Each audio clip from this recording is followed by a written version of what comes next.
आज सत्संग में आए हुए हमारे सभी आत्मीय बंधुओं, आप सभी लोग भक्ति के राह पर आगे बढ़े हैं।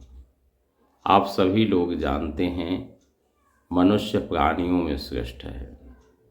हम सभी लोग समस्त प्राणियों में श्रेष्ठ हैं और श्रेष्ठ होने के लिए कुछ आगे और भी करना है।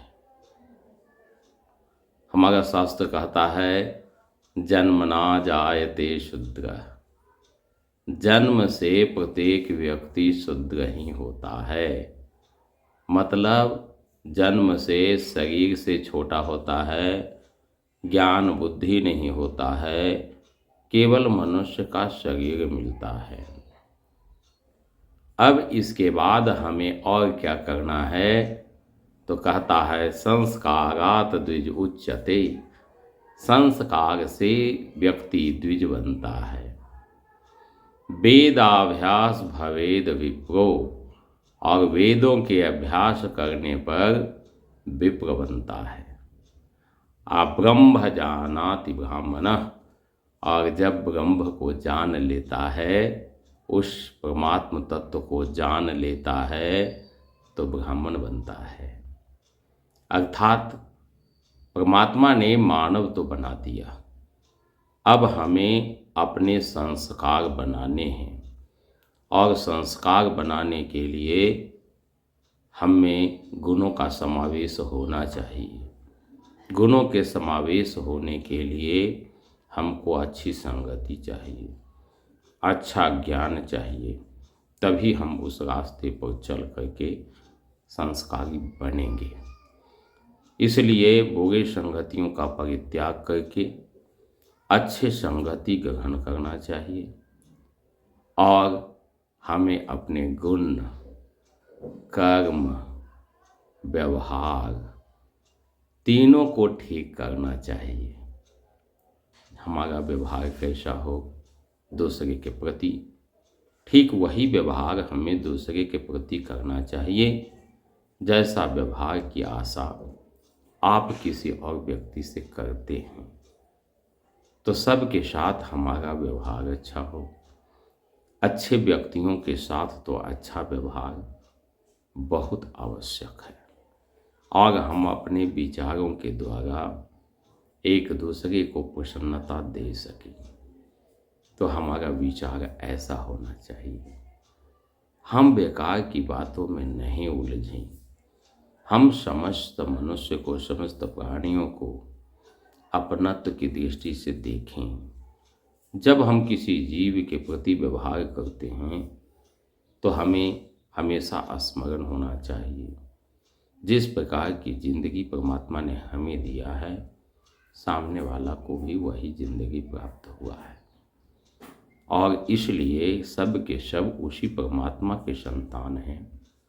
तो वसुधैव कुटुंबकम याद रखते हुए सभी के साथ प्रेम का बर्ताव जरूर होना चाहिए।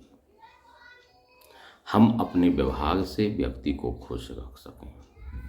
अपनी वाणी से हम अपनी मधुर वाणी को अपना करके मधुर वाणी से किसी को बोल करके प्रसन्न रख सकते हैं।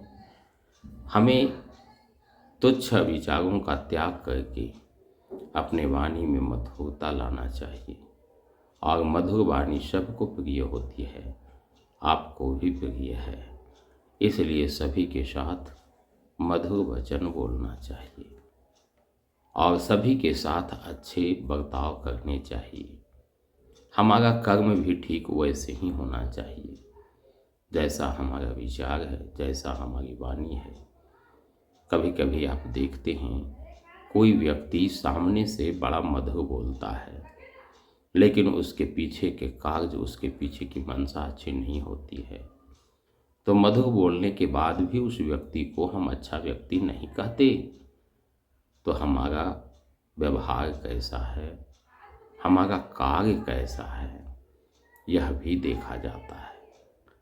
और सचमुच में जब व्यवहार और कर्म दोनों ठीक होते हैं तो हम संस्कारी बनते हैं, तो हम द्विज बनते हैं। तब हम समझते हैं कि मेरा पुनर्जन्म हुआ है। फिर से हमारे अंदर जो संस्कार की उत्पत्ति हुई, ये हमारा दूसरा जन्म है। और तभी हम अपना एक कदम आगे बढ़ाते हैं और आगे बढ़ते हैं। इसके बाद हम समाज में सभी जगह सभी व्यक्तियों के प्रिय बन जाते हैं। हालांकि दुनिया में सभी का प्रिय बनना संभव नहीं है, क्योंकि आप कितना भी अच्छा कार्य करेंगे तो भी किसी व्यक्ति को बुरा लगना ही लगना है। तो उसमें आपका कोई दोष नहीं है, वह तो समझने वाले की गलती है। आप अपने कर्म पर ध्यान दें, इसे अच्छा लगता है नहीं लगता है इसकी भी परवाह आप छोड़ दें, लेकिन अपने संस्कार के द्वारा अपने कर्म को बरतते रहें, अपना कर्म करते रहें। वेदों के अभ्यास करने से, वेदों के ज्ञान रहने से हमारे मन के तीनों तरह की गतिविधि, सत्वगुण, रजगुण और तमोगुण, ये तीनों को सहेजने की एक वृत्ति पैदा होती है, एक बुद्धि आती है, ज्ञान आता है, और उसके द्वारा हम सांसारिक जीवन को भली भांति आसानी से कर सकते हैं और इसे सहज पार कर सकते हैं। हमें काफ़ी प्रसन्नता महसूस होगी कि संसार में हमें क्या करने चाहिए। इसके मार्गदर्शन हमारे शास्त्रों में, तीनों वेदों में वर्णित है। अब इससे भी ऊपर की एक स्थिति है कि वेद के अभ्यास करने के बाद हम विप्र तो बनते हैं, लेकिन अभी एक चीज़ और है, ब्रह्म जानाति ब्राह्मण। जब हम उस परम परमात्मा के ब्रह्म के स्वरूप का अपने अंतरतम में ध्यान कर लेते हैं, उसका साक्षात्कार कर लेते हैं, तो हम ब्राह्मण बनते हैं। और जब हम ब्राह्मण बनते हैं तो अब मेरे लिए किसी और चीज़ का प्रयोजन बहुत कम जाता है, बहुत घट जाता है। गीता में भगवान श्री कृष्ण ने कहा कि जो उस विराट परमात्मा का साक्षात्कार कर लिया, उसके लिए वेद भी बहुत छोटी सी चीज़ हो जाती है। उन्होंने कहा कि जैसे बड़ा सा जलाशय मिल जाने के बाद छोटे जलाशय का महत्व घट जाता है, उसी तरह से ब्रह्म का ज्ञान होने के बाद ये वेदों का महत्व भी उस व्यक्ति के लिए बहुत कम हो जाता है, क्योंकि यह त्रिगुणात्मक मनों को एक मार्ग प्रदर्शन करता है। लेकिन जो ब्रह्म की सत्ता है वह हमेशा मार्गदर्शन करते रहता है, अब उसको किसी अन्य मार्गदर्शन की आवश्यकता नहीं रह जाती है। गीता में कहा गया, यावनर्थ उदपाने सर्वतः सम्प्लुतोदके तावन् सर्वेषु वेदेषु ब्राह्मणस्य विजानतः। जिस तरह से बड़े जलाशय पाने के बाद छोटे जलाशय का प्रयोजन घटता है, उसी प्रकार से परमात्मा के साक्षात्कार हो जाने के बाद व्यक्ति स्वयं को परमात्मा में खो देता है और वह परमात्मा ही उसका मार्गदर्शन करते रहती है। तब उसके लिए वेद मार्गदर्शक नहीं रह जाता, तब उसका प्रयोजन घटता है। हमें भी आगे बढ़ने के लिए कदम बढ़ाते रहने चाहिए। केवल मनुष्य के शरीर मिल जाने से, मानव हो जाने से इसका लाभ प्राप्त नहीं होता है।